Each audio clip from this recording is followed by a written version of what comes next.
Siapa sih yang nggak suka belanja online? Gampang, cepet, pilihannya bejibun. Tapi, pernah nggak sih kita mikir, di balik kemudahan itu, mungkin ada bahaya yang lagi ngumpet di keranjang belanja kita? Coba deh, kita jujur-jujuran. Pas lagi asyik nge-scroll, terus nemu barang incaran dengan diskon gede, langsung deh klik beli sekarang. Tapi, seberapa yakin sih kita kalau produk itu beneran aman? Jangan-jangan di balik fotonya yang cakep, ada jebakan Batman. Dan ini bukan nakut-nakutin loh. Lihat aja angka ini. Badan Pengawas Obat dan Makanan alias BPOM nemuin hampir 200.000 link produk ilegal cuma dalam setahun. Gila kan? Itu angka yang gede banget dan sejujurnya bikin merinding. Oke, mari kita kupas tuntas masalah ini. Di bagian pertama ini, kita bakal bongkar produk ilegal apa aja sih yang berkeliaran dan apa resiko nyatanya buat kesehatan kita semua. Jadi, barang-barang haram ini bentuknya apa aja? Wah, daftarnya panjang. Mulai dari obat-obatan tanpa izin edar, suplemen kesehatan bodong, sampai makanan yang dicampur bahan kimia. Sumber pembahasan kita ini ngasih contoh spesifik, kayak permen Soloko atau permen Akio.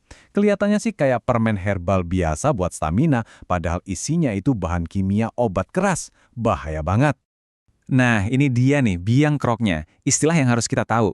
BKO, atau bahan kimia obat.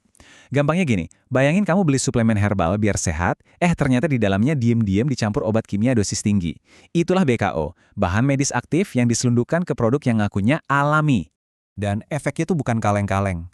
Ini bukan lagi soal rugi duit, tapi udah taruhan nyawa. Konsumsi produk yang ada BKO-nya itu bisa ngerusak organ vital kita loh, kayak hati dan ginjal. Bahkan yang paling parah, bisa memicu serangan jantung dan kematian. Serius, ini ngeri banget. Terus, pertanyaannya, kok bisa sih produk-produk beginian gampang banget nyebarnya? Nah, di bagian ini kita bakal telusuri akar masalahnya. Kenapa kok kayaknya nggak ada habis-habisnya? Disinilah letak dilemanya kita sebagai pembeli. Di satu sisi, ada produk resmi, aman, terjamin, tapi ya harganya lumayan. Di sisi lain, ada produk ilegal yang nawarin harga miring banget. Nah, godaan harga murah inilah yang jadi celah buat para penjual nakal buat beraksi.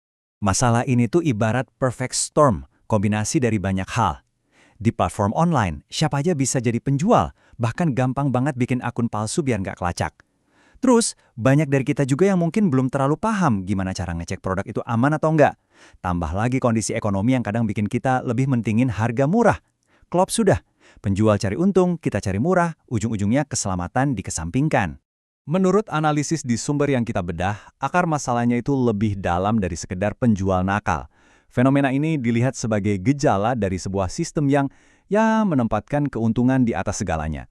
Yang penting cuan, urusan aman atau enggak, halal atau haram, itu jadi nomor sekian. Sekarang kita coba lihat dari kacamata yang lebih besar. Gimana sumber ini melihat peran negara dalam semua kekacauan ini?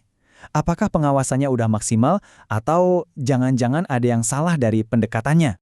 Sumber ini pakai satu istilah yang nusuk banget buat kritiknya. Negara berkarakter pedagang.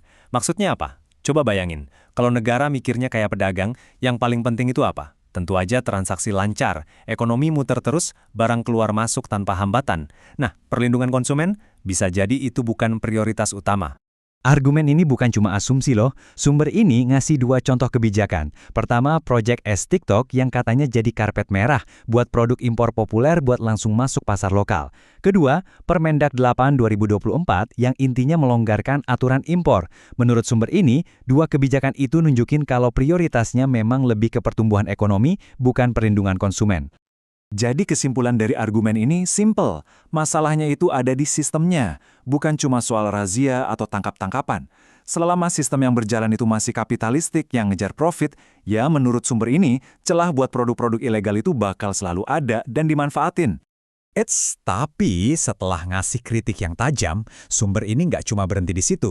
Mereka juga menawarkan sebuah kerangka solusi alternatif yang dasarnya diambil dari prinsip-prinsip tata kelola dalam Islam. Konsep kuncinya adalah junnah yang artinya perisai. Nah ini kebalikannya dari yang tadi. Kalau tadi negara diibaratkan pedagang, di sini negara itu perannya sebagai pelindung. Tugas utamanya bukan lagi cari profit, tapi jadi perisai yang aktif ngelindungin rakyatnya dari semua bahaya, termasuk ya dari produk-produk nggak aman di pasaran. Terus siapa yang bertugas di lapangan? Nah, dikenalkanlah sosok yang namanya muhtasib. Ini bukan sekedar Satpol PP atau inspektur pasar biasa ya.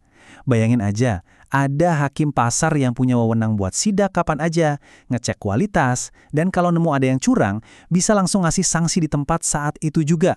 Cepet, tegas, dan bikin jerak. Dari konsep tadi, dirumuskanlah rencana 6 poin yang komplit ini. Ini pendekatannya total, dari hulu ke hilir.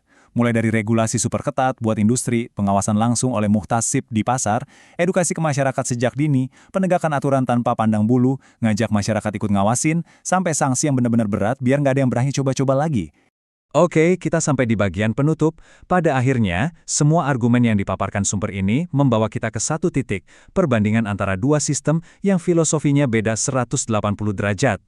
Tabel ini ngerangkum perbedaannya dengan sangat jelas. Di satu sisi, ada sistem yang karakternya pedagang, fokusnya ke profit dan pertumbuhan ekonomi. Di sisi lain, ada sistem yang diusulkan, karakternya penjaga, yang fokus utamanya adalah keamanan dan kebaikan rakyat. Ini adalah dua cara pandang yang sangat berbeda tentang untuk siapa sebenarnya sebuah negara itu ada. Nah, sumber ini menutup seluruh analisisnya bukan dengan sebuah kesimpulan, tapi justru dengan sebuah pertanyaan untuk direnungkan, yang dikutip dari Al-Quran Surat Al-Ma'idah ayat 50. Sebuah pertanyaan pamungkas yang nggak cuma merangkum argumennya, tapi juga ngajak kita semua buat berpikir, sistem mana sih yang pada akhirnya bisa memberikan keadilan dan perlindungan yang sejati? Terima kasih sudah menyimak kupasan kali ini.